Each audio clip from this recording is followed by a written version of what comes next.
crossed $100 million in net worth by age 32. I sold my first big company for $46.2 million. And the reason we're able to do that is because we know how to grow companies. And so now I buy companies at a lower price, I grow them, and then we sell them. And so I want to talk to you about one of the companies we just bought. We bought them a year and a half ago, I think, or a year ago. They had 14 locations, so it was a chain of brick and mortar. And since then, we've gone from 14 to 32 locations.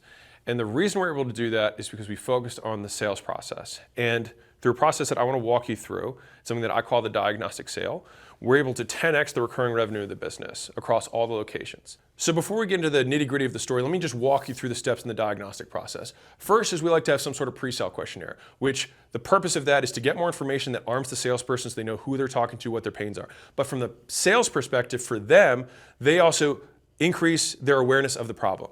Second is we get their information in their credit card, which is key, and I'll explain why later. Third is we want to understand what their current situation is. Where are you at today? Then we have your desired state. So what would you like to be at? And then what's the obstacle? Why aren't you there? And then finally, once we have these big three, we present the desired state and our vehicle to overcome the obstacle, and we tie our price to the way that we're going to get them there.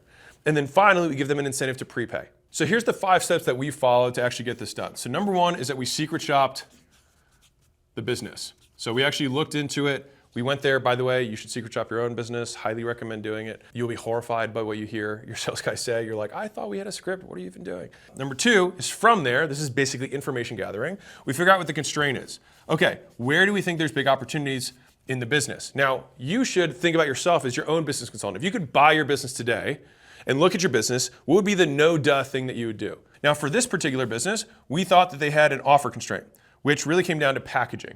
We had offer/packaging. Because fundamentally, we're not going to change the core of the business. We're not going to all of a sudden start selling soap when you sell HVAC. Like, that's not going to happen, right? So the core of the business can remain unchanged. It's how we're going to package the services we deliver or that the services we sell to a customer. How we're going to get them to perceive what we're selling.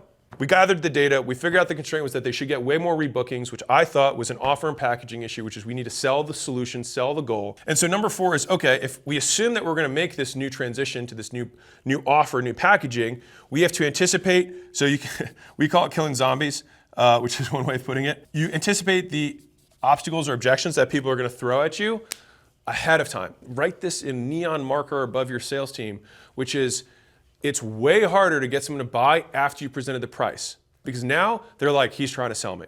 So we have to counter that. Before we become salespeople in their mind, we are a trusted expert, ideally if we're positioned well, and you should be that way if you know what you're talking about. And I like to use the frame of childlike curiosity. I always tilt my head. I probably even did it subconsciously just now.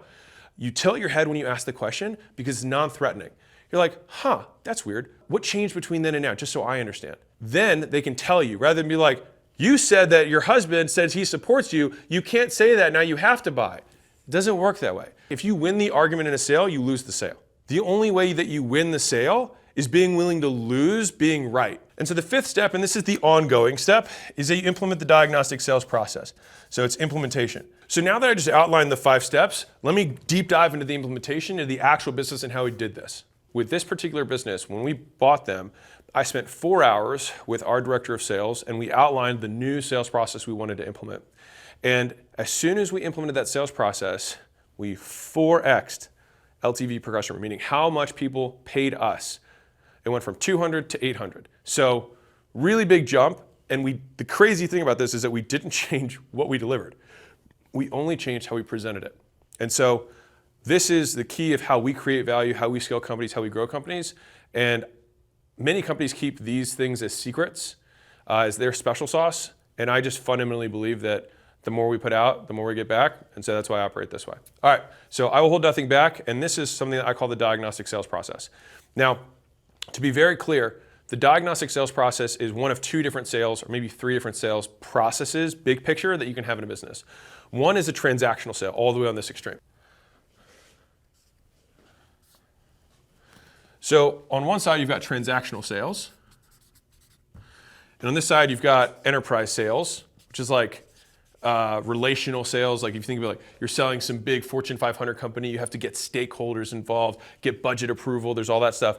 And on transactional side, you've got like high velocity sales. We're talking 20, 30-minute sales. A guy who stands in front of the car wash sells car wash. Somebody sells gym memberships, transactional. And then you've kind of got like this middle where you might sell something that's a little bit higher ticket, but it's a little bit more custom, all right? Now, what we did was I took their sale from here, a purely transactional sale, and moved it towards custom.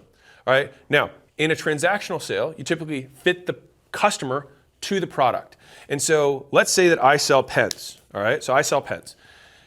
If somebody comes in, I'm going to basically spend all my effort listening to what they say they want and then telling them how this pen fits their needs.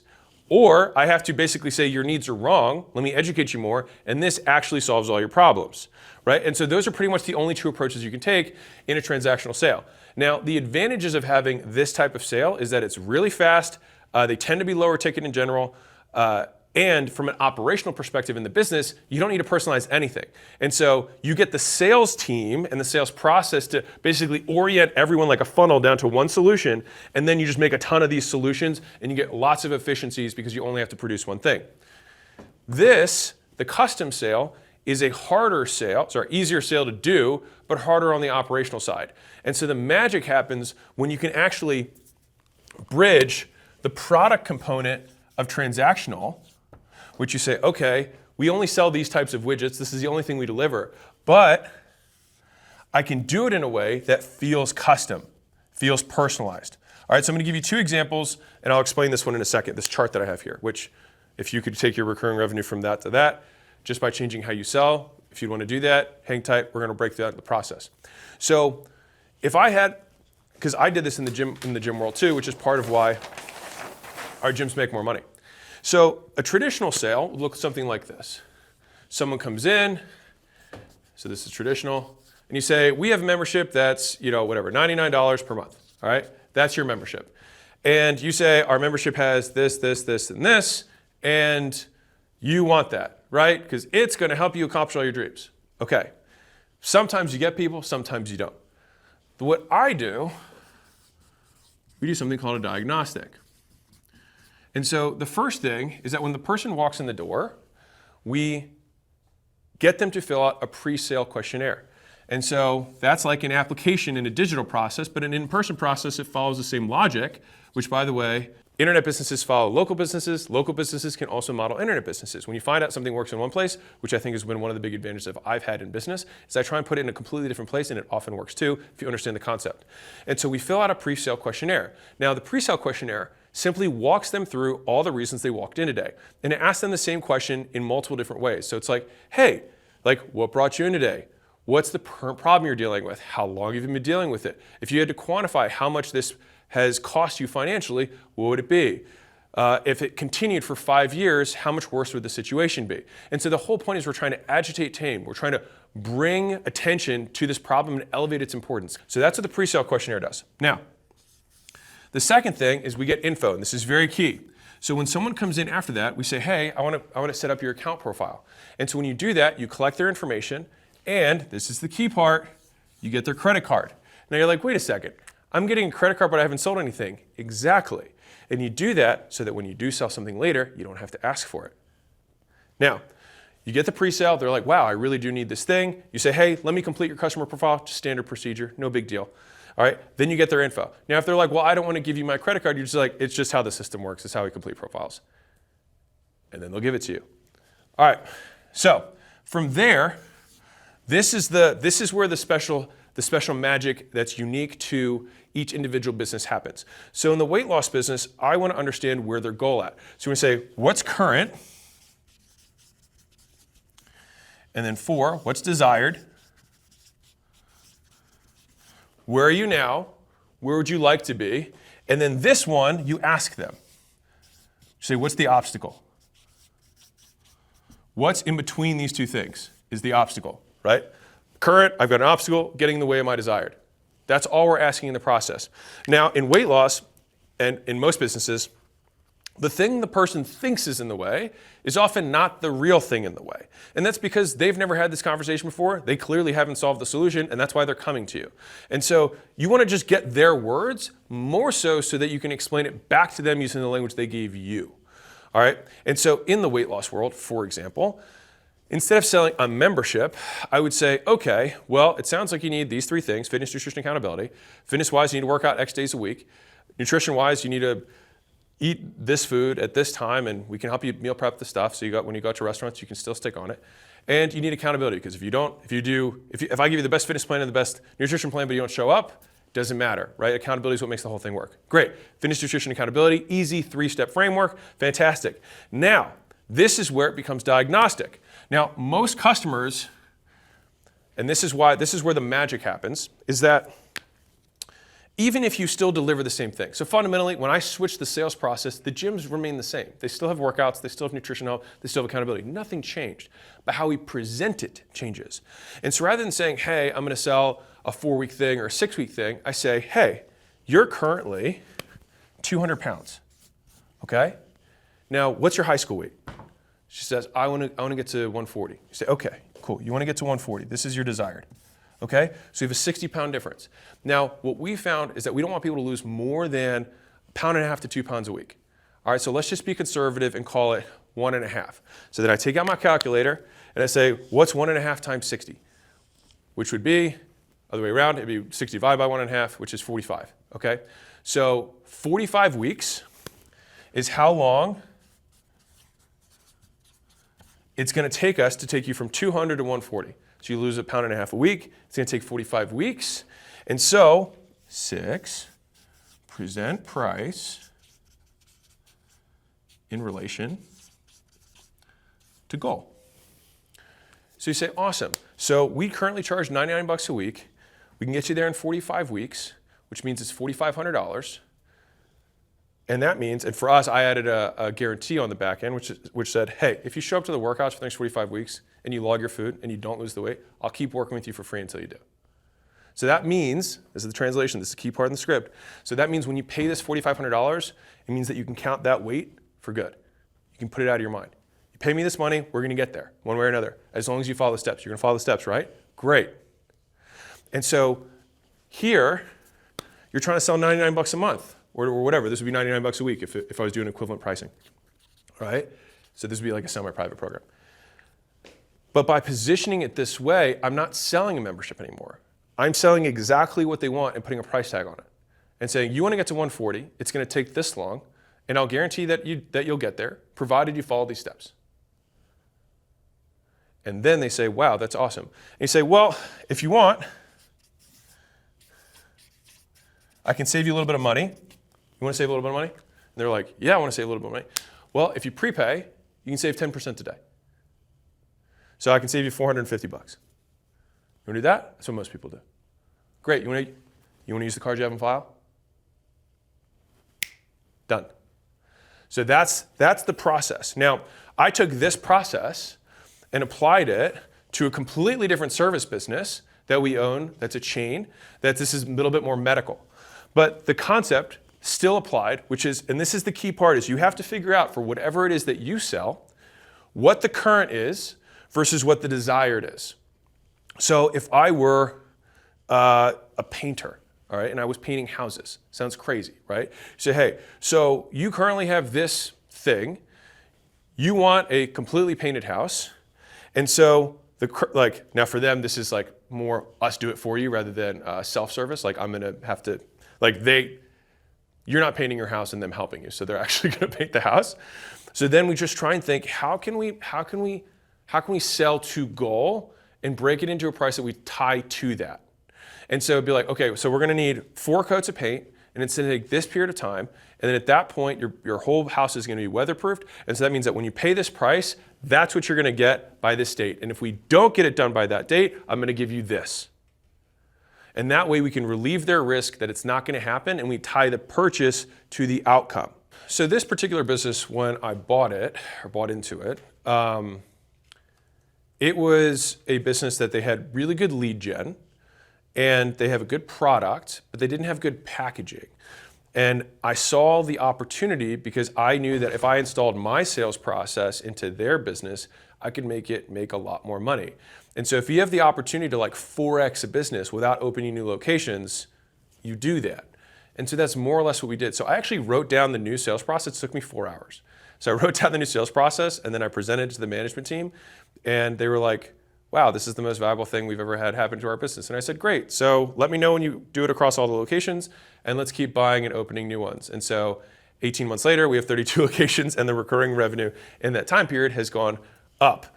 And the average revenue per customer went from $200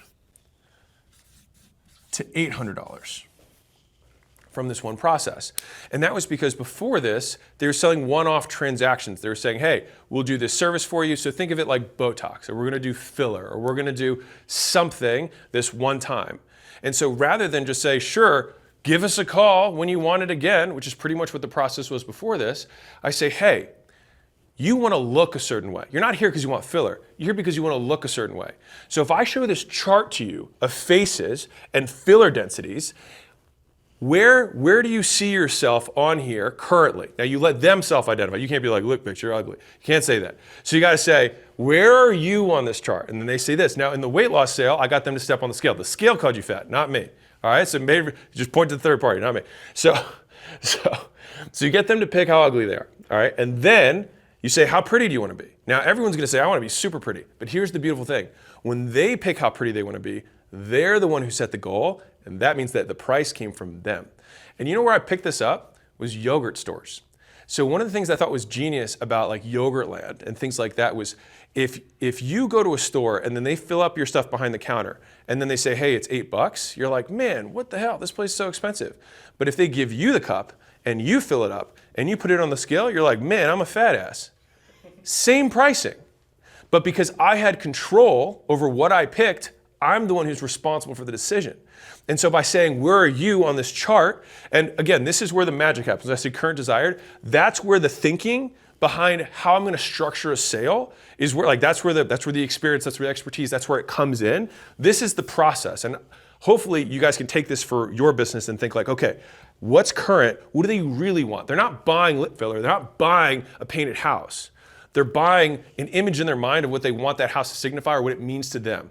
And this lady's not buying filler. She's trying to buy a certain look. She wants people to think about her a certain way. When she walks in the room, she wants guys to turn their heads still because she's probably getting a little older.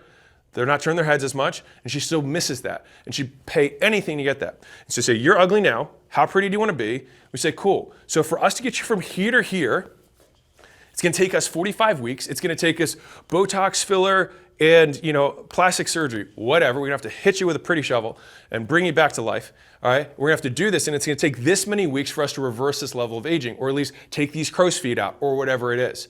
And so we tie where you're at to where you want to go, and then our solution is only the vehicle that delivers this outcome. And so that is the moment that you present the price, because they picked where they were, where they want to go, and then you as the expert explain the path to getting there. So they picked the before and after, and you just use your expertise of this is what we found best to get people to here, who start where you're at. And so we found out that this opportunity existed within this particular business because I had my sales director secret shop them. So mind you, this is a brick and mortar chain. We have a lot of locations, so we could sneak our way in. It's harder if you have like 4 sales guys who just do all the sales. They'll just tell the owner, right? So we wanted a secret shop before we actually completed the investment. And so when he went in, I asked him. So I went through this checklist. I was like, okay, so did they give you some sort of pre-sale question? He was like, no. I was like, okay, great. I was like, did they ask you for your credit card, or did they ask you for your information, anything before you got the service? And he was like, no. And I was like, fantastic. What else did they do? It was like, did they have you pick where you're at and what your goal is? He said, yeah, they did have me pick where I was at, but not where I wanted to go. So they just had him pick, okay, how ugly are you? And he's like, okay. Now, again, not completely flawed. I want to be really clear here. Like, this is at 14 locations. They're not idiots. They had the pain. We agitated the pain. They said, listen, this is how ugly you are on this scale that we invented, and you're here. You're a 7 ugly. Great. So he checked this. But he didn't get to say where he wanted to be. So then from there, he just went right into the service. And then when he came out, he just gave them the card to pay for the service, and that was it. And then he just walked out the door. And I was like, wait, so they didn't actually like ask you to buy a package or get into some membership or anything? And he's like, well, they tried to upsell me this one product at one point, but this was the price point. And the price point was like 20 bucks or something. And I knew what the average customer was worth, which was like 200 at the time. I was like, that's like, by the way, if you're gonna do upsells, you want the price point to usually be 5 times more than the current price. Because if you get 20% of people, so customers are fractal. So we're gonna go into a little side quest here, but it'll be worth it for you since we're talking about sales. So you've heard of 80-20, right? So you've got 100 people, right? The top 20%, then you've got the 80 underneath, right? These are the people, 80-20, have 5 times the spending power of these people. And so because of that, if you get 20% of people to buy something that's 5 times as expensive, so let's say my current thing is $1,000. If I'm gonna have an upsell, I want my upsell to be $5,000, because if 20% take it, then it's 20% times 5,000, which means I add $1,000 to my average ticket. So I go from $2,000, or sorry, $1,000 per customer to $2,000 per customer. And so when I heard that their upsell was 10%, it'd be like my upsell is $100. Okay, fine, maybe 20% take that. So I go from 1,000 to 1,020. Who cares? Like, why bother, right? And fundamentally, again, smart business owners, and they were upselling product, which means there's no real delivery in a brick and mortar service business. So they could just hand the product, make the money. And I think they were using it more for commissions for their staff to increase the average pay, which a different objective entirely and totally fine. But I was only looking at this from how do I take customers who are worth $200 and make them, my goal is to get them worth 1,000. Currently it's 800, and I'm gonna keep getting there until we get to 1,000, but I think that we can get it to 1,000. And so we secret shop them, number one, which, by the way, if you have a team of people who are currently selling your stuff, secret shop them. And then be horrified by what you listen to on the phone or what you see in person, because you have this beautiful idea of what you think your sales process is, and it's a nightmare. It's an absolute nightmare. If they remember half of it, you'll be stoked. And so if you run in an environment, especially in a lower wage environment, so if you're brick and mortar, you have a chain of locations, and you have to take low skill labor and teach them a sales process, you've like, the expertise in sales comes down to how easy and simple you can make the process. And so that comes down to like, can I automate parts of the point of sale so that they can't move forward without doing this checkbox, right? And by doing this checkbox, they have to ask the question. So it forces script adherence. Now, training sales, not into this video, but you want to basically repeat the process over and over and over again until they're sick of it, until they say like, yes, mom, would you like to have, do you have your credit, you want to use the credit card on file? Like until they're saying it, like they can breathe it, they can think, they can say it without thinking about it. That's when you've maybe just started to have a team that's well trained. Now that we finished these 7 pieces of the diagnostic, I want to add one more bonus, because you're like, wait a second, so where's the recurring revenue? Great observation, Andrew. Okay, so number 8 is transition to recurring, all right? I remember this. I'll give you 2 separate stories that'll drive this home. So a friend of mine has a recurring membership that he sells. And he sells it at, I think he was selling at $300 a month, and he couldn't get people to stick past 3 months. And so he tried all these different gimmicks and things, and he just couldn't crack 3 months of LTV. Now, that could have been a pricing issue, whatever. So this is what he did. He stopped selling it at $300 a month, month to month, and started selling as a $10,000 program with 36 months of interest-free financing. And so when people bought, they were buying at $10,000 price point, but they got an amazing payment plan. And so he didn't change anything about what he sold, but that took his average customer from 3 months to 8 months. So we're talking about $900, so 3 times 300, to 8 times 300, 2,400. That kind of change in a business, life-changing in terms of how much money you can make. The second one was I had a different friend who had a continuity program. He was an agency. And what he did was he realized he had churn in his business. And so he said, you know, people are way less likely to churn out of a payment plan, same as the other one, than they are out of a monthly recurring revenue stream. And so what you call it to the customer can affect the likelihood that they pay. But as far as the business is concerned, you just want payments that are regular. And all you do to take a program and take it from a payment plan to recurring in terms of how it actually looks and feels is you just put an automatic recurring at the end of the program. And so when someone buys this big thing and you make a payment plan and then it recurs into the exact same price as the payment plan, You just move the pieces around, but the likelihood they stick is way higher.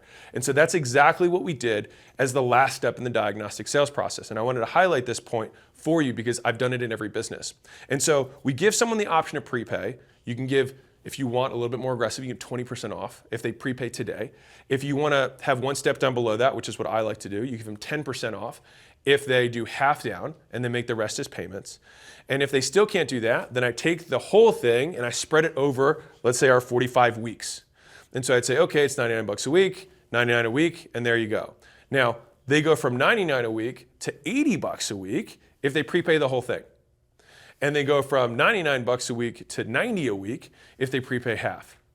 And here's the key part, is that when we present the price, you present it at the highest rate. So you present it at the payment plan rate. I'll walk you through this because I think it's important. Well, I'm going to put it here and so I don't have to flip screens for you. All right. So you have your full boat, I'll say full interest price. So for us, in our example, it's 4,500 bucks. All right, 45 weeks times 99, roughly. All right, so this is our full boat price. We have our prepayment discount in full, which is minus 20%. All right, so for us, it's going to be minus, what is that, 900? Yeah, 900 from there, so that's 5,600. Sorry, other way, 3,600. 3,600. If they do half down, you say, I'll let you save 450 bucks, so 10%. So 4,050. All right, so this is 10%, minus 10%, that's minus 20%. Now, the reason this is so important is think about the alternative. Think about, and this is what most people do, so listen to me, Andrew. Most people do this. They present the price as $3,600. And then they say, oh, well, we have payment plans that we have interest on. And so we do have 10% interest if you can put half down, and we have 20% interest if you put nothing down, and you just go onto a straight payment plan.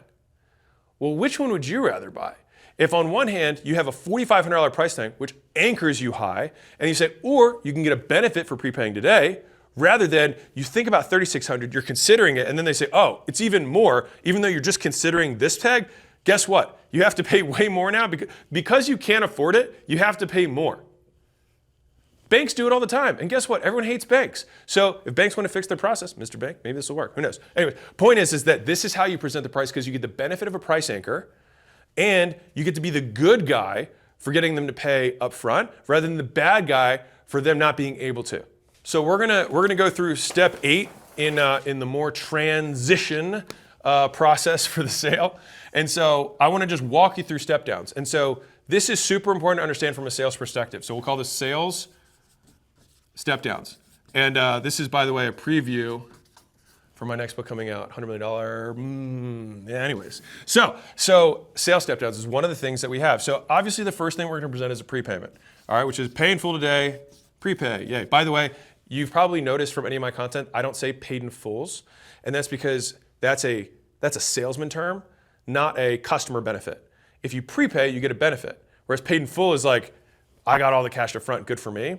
And so I have trained myself, because I used to say paid in fulls, PIF skis, whatever's PIFs, like all of that stuff I used to do as a sales leader. And then I also heard my team saying that to customers, be like, hey, if you want to pay in full today, like it's just like kind of gross. And so I prefer to say like, hey, we have a prepayment discount. And so training that, just little pro tip for you. So number 1 is prepay. Number 2 is we do discount with partial. So this is the half down. Oops. Half down. Here you can also do in-house. Well, this is whatever, sorry. This is credit card or third party. So if you have, like most businesses that sell legitimate services have third-party financing solutions that already exist. And so I promise you, there is a banker somewhere who started a business to service this emerging market of whatever it is that you do, who says, I'll bet you I can help finance transactions. Now, the prices they charge for that financing will differ based on how risky your business is.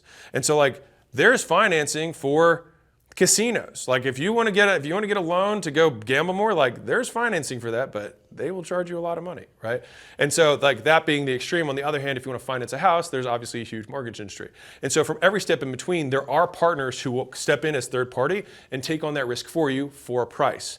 And so I prefer, can I get the prepayment because it's easiest and fastest? If not, I usually have a third party that I set up so that my customers can get financing. If we don't move past either of these two things, then I try to go with a partial with some level of discount, not as much as here, but a little bit. And if they still say no, then I go for continuity. Which is, why don't we just make a payment plan on the thing? And in this particular business, because what they were doing before was simply rebooking people for another session of service, we just had this be the automatic, like everyone gets rebooked. And that became an internal saying. Like I like having mantras within sales teams, which is like everyone buys something. Like everyone buys something. There's no reason someone should not buy something. And so sure, we'll get them a prepay, maybe a partial. Okay, fine, we'll do a payment plan that's whatever, call it, $250 times 4. Great, that's our $1,000 plan that we're getting people to buy, and you pay $250 today and then 3 more times. And you can do it every other month if it's a more intermittent service, whatever, just match the payments to when they get delivery. And then finally, if they're like, well, I can't do any of those things, then it's like, cool, let's just book the next time you want to come in. That's it. And so this is the final of the process in terms of the step downs that we might offer someone. We just walk through this whole process and you're like, wow, maybe that's a lot of work, or I have to use my brain power, but welcome to business. But let me tell you why it's worth it. So these are the actual stats, and I put the numbers without the names to keep it a nice open loop for you. So number one is that they had 9% of revenue that was recurring within this product line. All right, so they had 9% that was recurring.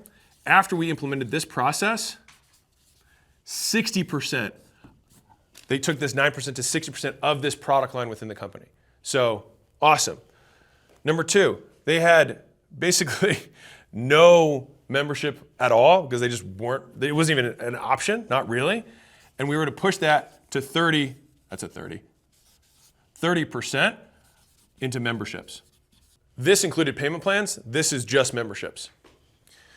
And then we went from getting 1 additional extra visit on average per person, meaning 2, to getting 4 to 6 visits per customer by introducing this sales process. And from a money perspective, we went from $20,000 when we bought the business. So mind you, this business made a lot more money than this single product line or this service line, but this is where I wanted to invest my time because I thought there was a huge opportunity here because I saw from the secret shopper, from the constraints, I thought this was a big area of attack. And so they were only doing $20,000 a month, which in a business this size is not a lot. And then however many dots this later, over $250,000 per month in added. And it continues to grow. And this compounds. And that's the beauty of this type of sales process and repackaging of what someone already sells. And so we went from 9 to 60, 0 to 30% on memberships, from 1 visit to 4 to 6 visits, and from 20 to 250,000. So we more than 10x'd the recurring revenue of this business by following a diagnostic process rather than just selling some traditional one-off thing. I have 2 books on Amazon, $100 million offers, $100 million leads. You can go check them out.